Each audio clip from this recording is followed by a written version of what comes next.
What's going on, guys? Ryan O'Toole back here again, giving you guys another review. Today's review is going to be for the brand new sci-fi action film, Gemini Man. Directed by Ang Lee, the director of that awful Hulk movie that came out in 2003, Life of Pi, Crouching Tiger, Hidden Dragon.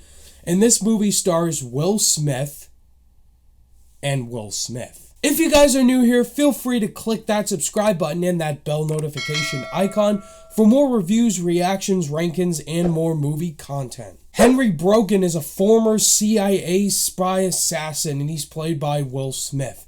And he's on the verge of retirement until he's called back into action when his former government is on the hunt for him. He's being hunted down by this other killer assassin who happens to look just like him.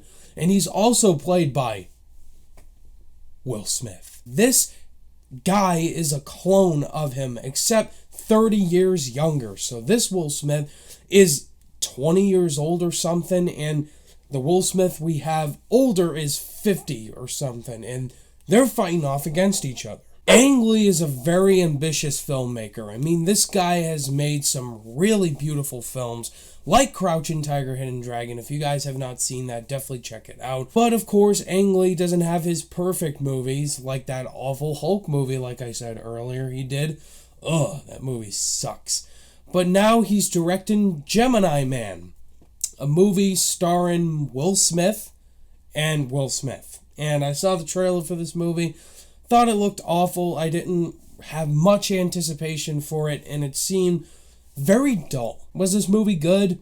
No, I didn't like this movie at all. If I'm being 100% honest, I was very disappointed with this movie, and it was exactly what I thought it would be. Just a bland sci-fi film with no personality to it. It's not up there in terms of one of the worst films of the year, but when it comes to dull movies and forgettable films, this is definitely one of them. The best thing about this movie are the action sequences. The action sequences are fantastic. Every single action scene that does go down, which are very few, I really enjoyed watching them, especially from Will Smith's perspective. Both Will Smiths, actually. I like the older Will Smith more because he's more grittier and more human to himself. And he does feel very similar to other assassin characters in films, kind of like Gerard Butler in the Fallen trilogy. A man on the verge of retirement or something like that, and his government is after him for some reason. It is very by the books, but I like the humanity and the charisma that Will Smith brings in any movie he's in, even if it's bad or good. Mary Elizabeth Winstead in this movie, I think she's a very underrated actress. Loved her in 10 Cloverfield Lane, Scott Pilgrim, etc. She had some badass moments too. She knows how to throw down and take care of herself. And I like her banters back and forth with Will Smith. Clive Owen plays the main villain of the movie, and I really liked him as well. Clive Owen, another underrated actor. And Benedict Wong is also in the movie. Wong from Doctor Strange. The movie does have a good style and sense to it, and with tone as well. And Ang Lee knows how to bring kind of a sci-fi flair and an action flair to some of his movies. And with this one, there is a good balance of sci-fi and action that he throws in there. And it does have some good pace to it. It's a less than 2 hour long movie. The script is the biggest issue of this movie by far. The script is atrocious, if I'm being honest. It's full of bland dialogue, like less personality with this other Will Smith clone.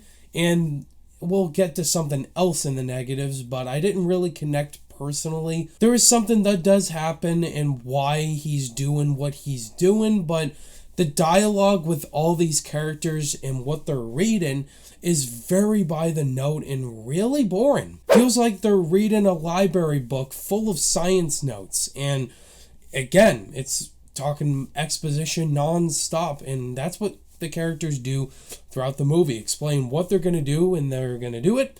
The next thing they're going to do, and they do it, and that's the whole movie, if I'm being honest. Really bad CGI, if I'm being honest, with the younger Will Smith clone. I really was hoping it would look better than it did, and it's trying to look like Fresh Prince of Bel-Air Will Smith, And I just don't buy it. Really don't buy it. What's with Will Smith being in movies this year in 2019 with awful CGI faces in the trailers? And the final elements that do happen in the movie just lead to, what the heck, certain situations with predictable elements that do go down. And I felt like Ang Lee didn't stop the ship completely. He kind of didn't finish a story overall, didn't have a final story to it. It just felt like it was going in this direction, and it didn't solve the ultimate consequence of what goes down, and I was really confused by the ending. Gemini Man was what I expected it to be, a pretty bland sci-fi movie. Another bland film from Ang Lee overall. Not saying Ang Lee's an awful director. He's made some incredible films, but Will Smith definitely saves it, and Mary Elizabeth Winstead, they're likable additions, but the script they're handed to them was atrocious, if I'm being honest. So if you want to see this movie, it's up to you, but I'd honestly skip it. On my rating scale, I'm going to give Gemini Man a 2 out of 5 stars. There you have it, guys. That was my thoughts on Gemini Man. Have you guys seen Gemini Man, and what were your thoughts on it? Did you love it, think it was okay, or did you absolutely hate it? Let's talk about it down below. Thank you guys, as always, for watching this review. All my social media links are in the description below, and I'll see you guys in the next video. Bye!